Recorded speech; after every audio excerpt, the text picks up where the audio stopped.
Good morning. আমি আর্য চলে এসেছি আরিয়ান স্টার্স থেকে। এখন আছি বোলপুর শান্তিনিকেতনে আর আছি আমরা একটা সাইড ভিজিটে। এই ফ্ল্যাটটা দুটো 1 BHK ফ্ল্যাটকে মার্জ করা হয়েছে এবং ফ্ল্যাটের ওনারের নাম মিসেস দোলা মজুমদার। আমি দোলাদি বলি, উনি আমার বহুদিনের পরিচিত। তো দোলাদির রিকোয়েস্টে আমি আজকে শান্তিনিকেতন চলে এসেছি জাস্ট একটা আইডিয়া পাবো বলে। ফাইনাল কাজ শুরু হওয়ার আগে অবশ্যই তো ভিডিওটা আপনাদের সাথে শেয়ার করব।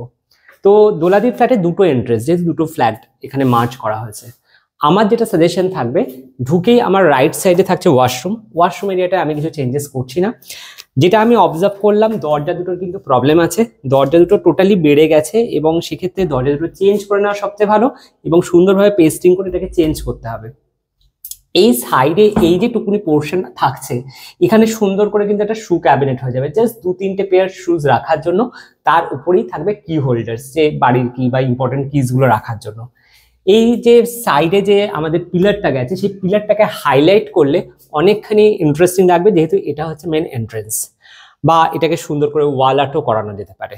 জাস্ট আমরা ঢুকে আসছি, ঢুকে এসেই চলে আসে আমরা কিচেনে। কিচেনটা একটা হিউজ কাউন্টার টপ অলরেডি দেওয়া আছে। তো যেহেতু এখানে ওরা ভ্যাকেশন হোম হিসেবে ইউজ করবেন, আমরা এখানটাতে জাস্ট ফুল কভার করে দেবো এবং হিউজ স্টোরেজ এরিয়া হয়ে যাবে, যেহেতু ওখানে উনি গ্যাস ইউজ করবেন না, জাস্ট এখানে ইন্ডাকশন ইউজ করবেন। আমার সাজেশন ওপরটাতে পুরো কভার করে স্টোরেজ করে নেওয়া, তাহলে বাড়ির প্রচুর হিউজ জিনিস ওখানে কিন্তু ওনারা স্টোর করে রাখতে পারেন এবং যেটার একটা কিন্তু খুব সুন্দর ভিউ আসবে। অপোজিট ওয়ালেই আছে একটা পূজা ইউনিট। এই পূজা ইউনিটটার সাইজটা অলরেডি অনেকখানি বড়, এটা অলরেডি উনি আগে থেকে করিয়েছেন। তো সেক্ষেত্রে মেজারমেন্টের একটু প্রবলেম হওয়ার জন্য এখানে ফ্রিজ রাখার কিন্তু সমস্যা হবে। আমার সাজেশন হচ্ছে এটাকে আমরা কেটে ছোট করব এবং এর পাশেই কিন্তু আমরা ফ্রিজটাকে অ্যাডজাস্ট করব এবং এটাকে সুন্দরভাবে আমরা নতুনভাবে রেনোভেট করব, যাতে টোটাল জায়গাটা সুন্দরভাবে ইউটিলাইজ হয়।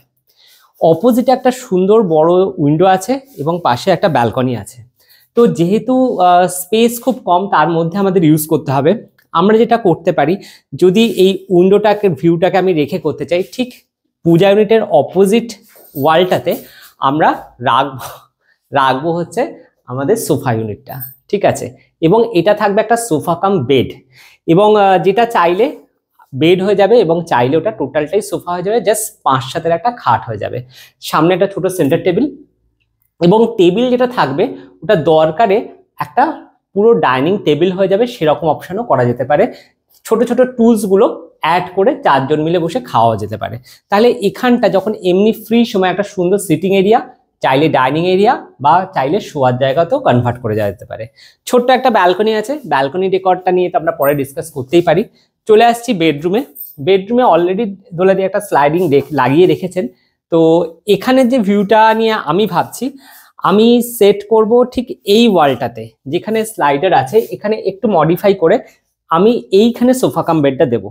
এর ঠিক অপোজিট ওয়ালটায় আমি দেব হচ্ছে একটা টিভি ক্যাবিনেট সিম্পলের ওপর, তার সঙ্গে একটা স্টোরেজ। আবার আরেকটা অপশনও করা যায়, যেহেতু দুটো এন্ট্রেন্স থাকছে, আমার আরেকটা সাজেশন থাকছে, চাইলে এই এন্ট্রেন্সটাকে কভার করে এখানে সুন্দর একটা ওয়ার্ড্রপ কাম ড্রেসিং ইউনিট হয়ে যাবে, আর এখানে শুধুমাত্র একটা জাস্ট টিভি থাকবে, আর ওয়ালটাকে আমরা একটু ডেকর করব, আর কিচ্ছু নয়। আর খুব সিম্পলের মধ্যে কিছু ওয়াল আর্ট করা হলো, ওয়ালপেপার দেওয়া হলো, এই হচ্ছে নর্মাল ভিউ। তো যাই হোক, আপনাদের ভিডিওটা কেমন লাগলো জানাবেন। আপনারা দেখতেই পাচ্ছেন আমরা সাইড ভিটের জন্য কিন্তু আমাদের মেন সিটি টুজরোর বাইরে গিয়েও, আমাদের অফিস এরিয়ার বাইরে গিয়েও কিন্তু আমরা চলে যাচ্ছি। তো আপনারা যদি সাইড ভিজিট করাতে চান, স্ক্রিনে আমাদের নাম্বার যাচ্ছে, আপনারা কিন্তু অবশ্যই যোগাযোগ করুন এবং আমাদের এক্সিকিউটিভ চলে যাবে সাইড ভিজিটের জন্য, আপনাদেরকে প্রয়োজনীয় সাজেশনস প্রোভাইড করবে। ভালো থাকবেন।